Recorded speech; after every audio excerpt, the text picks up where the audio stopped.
Salahuddin Ayyubi 1137 या 1138 में मौजूदा इराक के शहर तकरीब में पैदा हुए। उनका खानदान कुर्द नस्ल से ताल्लुक रखता था और फौजी पसमंजर का हामिल था। उनके वालिद नजमुद्दीन अय्यूब और चचा असदुद्दीन शेर को दोनों ही मौसुल और हलब के अजीम हुक्मरान नूरुद्दीन जंगी के काबिल एतमाद फौजी कमांडर थे। सलाहुद्दीन का बचपन दमिश्क में गुजरा, जो उस वक्त नूरुद्दीन जंगी के ज़ेरे हुकूमत इल्म व फन का एक बड़ा मरकज था। अगरचे इब्तदाई तौर पर उनका रुझान फौजी अमूर से ज्यादा इल्मी और मजहबी तालीम की तरफ था, लेकिन वो अपने चचा शेरको की सरपरस्ती में जंगी फनून और सियासी हिकमत अमली में महारत हासिल करते गए। सलाहुद्दीन अय्यूबी के उरूज का सितारा मिस्र से तुलू हुआ। उस वक्त मिस्र पर कमजोर फातमी खिलाफत की हुकूमत थी, जो अंदरूनी साजिशों और सलेबी हमलों के खतरे से दोचार थी। नूरुद्दीन जंगी ने मिस्र को सलेबियों के कब्जे में जाने से बचाने और इसे दोबारा सुन्नी अब्बासी खिलाफत के तहत लाने के लिए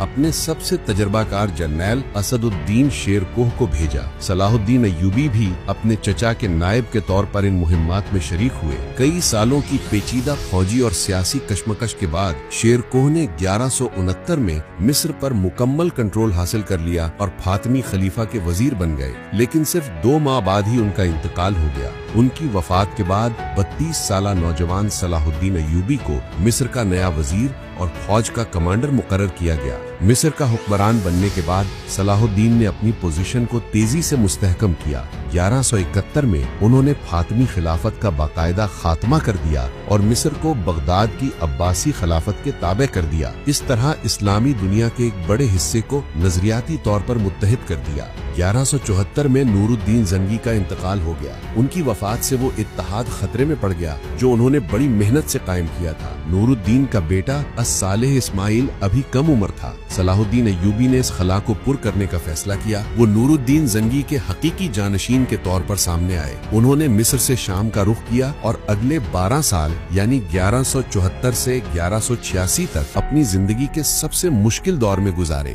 जिसमें उन्होंने न सिर्फ सलेबियों से जंग की, बल्कि नूरुद्दीन जंगी की सल्तनत के मुख्तलिफ हिस्सों दमिश्क, हलब, मौसल को दोबारा मुत्तहिद करने के लिए दूसरे मुस्लिम हुक्मरानों के खिलाफ भी मुहिम्मात की।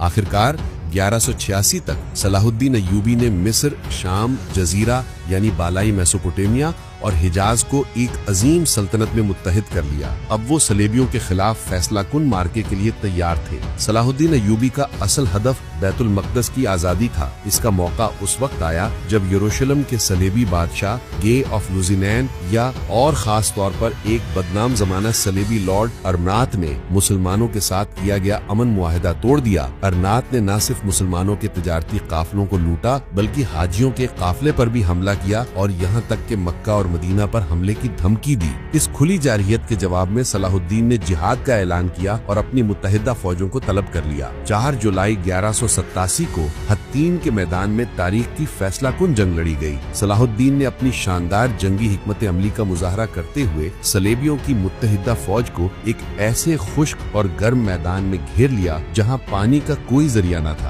प्यास और गर्मी से निढाल सलेबी फौज ने शिकस्त खाई। ये सलेबियों के लिए एक तबाहकुन शिकस्त थी। यरूशलेम का बादशाह गे ऑफ लुज़िनैन और अरनात समेत ज्यादातर सलेबी उमरा गिरफ्तार कर लिए गए। सलाहुद्दीन अय्यूबी ने बादशाह गे को अमान दी, लेकिन मुआहिदों की मुसलसल खिलाफ वर्जी करने और हाजियों पर हमला करने वाले अरनात को अपने हाथ से कत्ल करके उसके जराइम की सजा दी।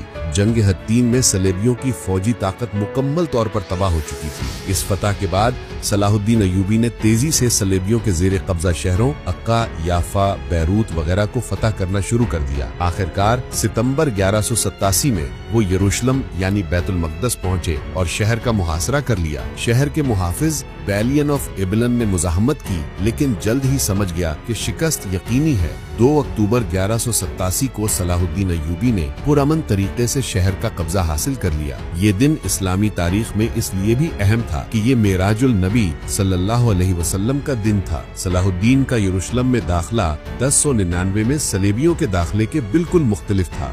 1099 में सलेबियों ने शहर पर कब्जा करते वक्त मुसलमानों और यहूदियों का शदीद कत्लेआम किया था। 1187 में सलाहुद्दीन अय्यूबी ने शहर के तमाम बाशिंदों को मुकम्मल अमान दी। किसी किस्म का कत्लेआम या लूट मार नहीं हुई। उन्होंने ईसाई बाशिंदों को इजाजत दी कि वो एक मामूली फिदिया अदा करके शहर से अमन के साथ चले जाएं। बहुत से गरीबों का फिदिया सुल्तान ने खुद अपनी जेब से या अपने भाई के कहने पर मुआफ कर दिया। उन्होंने ईसाइयों को उनके मुकद्दस मकामात पर इबादत जारी रखने की इजाजत दी। सलाहुद्दीन अय्यूबी ने मस्जिद अक्सा को पाक किया और नूरुद्दीन जंगी का बनवाया हुआ वो तारीखी मिंबर जिसे नूरुद्दीन ने यरूशलेम की फतह के लिए तैयार करवाया था लाकर मस्जिद में नस्ब किया और इस तरह अपने पेशवरा का ख्वाब पूरा किया। यरूशलेम की फतह की खबर ने पूरे यूरोप में कहराम मचा दिया। इसके जवाब में यूरोप के ताकतवर तरीन बादशाहों पर मुश्तमिल तीसरी सलेबी जंग का आगाज हुआ। उनमें सबसे नुमाया इंग्लिस्तान का बादशाह रिचर्ड शेरदिल था। अगले कुछ साल सलाहुद्दीन अय्यूबी और रिचर्ड शेरदिल के दरमियान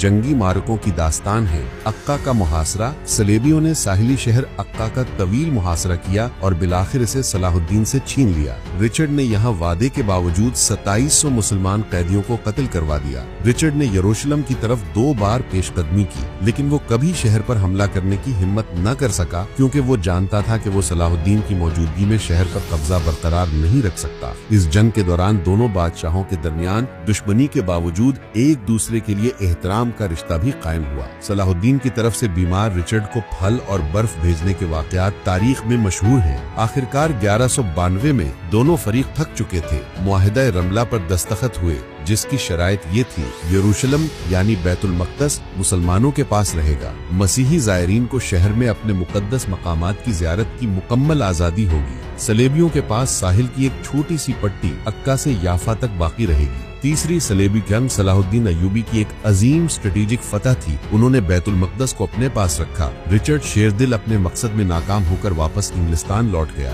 इस जंग के खात्मे के सिर्फ कुछ माह बाद ही 4 मार्च 1193 को सलाहुद्दीन अय्यूबी दमिश्क में एक छोटी सी बीमारी के बाद इंतकाल कर गए। जब उनकी वफात के बाद उनका जाती खजाना खोला गया तो उसमें सिर्फ चंद दीनार और दरहम निकले। सुल्तान ने अपनी तमाम दौलत अवाम, गरीबों और फौजियों में तकसीम कर दी। उनके कफन दफन के अखराजात भी कर्ज लेकर पूरे किए गए। सलाहुद्दीन अय्यूबी को तारीख में न सिर्फ एक अजीम फातिह के तौर पर याद रखा जाता है, बल्कि इससे बढ़कर एक आदिल, फयाज और परहेजगार हुक्मरान के तौर पर याद रखा जाता है, जिसकी अजमत का एतराफ उनके दुश्मनों ने भी किया।